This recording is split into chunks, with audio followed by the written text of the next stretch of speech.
देखो इस सवाल में क्या कह रहा है, अगर हम 3 आइडेंटिकल डाइस को एक साथ रोल करेंगे तो उनका जो आउटकम आएगा, उनका प्रोडक्ट इवन होने के चांसेस क्या है। देखो 3 आइडेंटिकल डाइसेस, ये 2 3, इनका प्रोडक्ट करेंगे और उसका हम रिजल्ट इवन पाने की कोशिश करेंगे।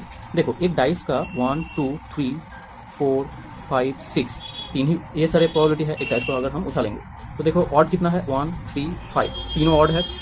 इवन कितना है 2 4 6, तीन इवन है। इसका मतलब 50% चांस है ऑड आने का, 50% चांस है इवन आने का।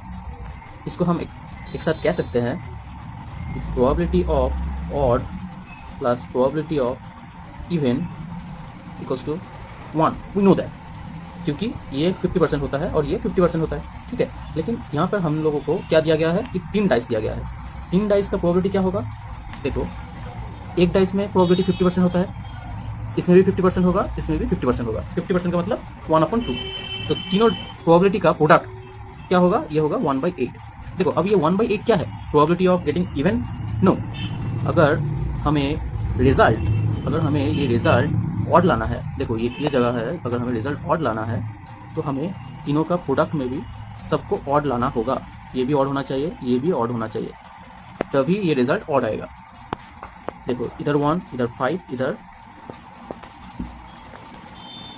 3 होगा, ठीक है।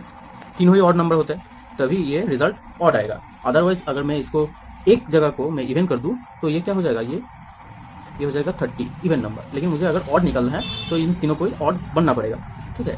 अगर ऑड बनने का चांसेस 1/8 है, अगर ऑड बनने का चांसेस 1/8 है तो इस फॉर्मूला से हम निकाल सकते हैं कि इवन बनने का चांसेस क्या होगा, 1 minus probability of odd which is 1/8। इसका आंसर होगा 7/8। 7/8 ऑप्शन में है, ऑप्शन सी। समझ में आया? ओके चलो।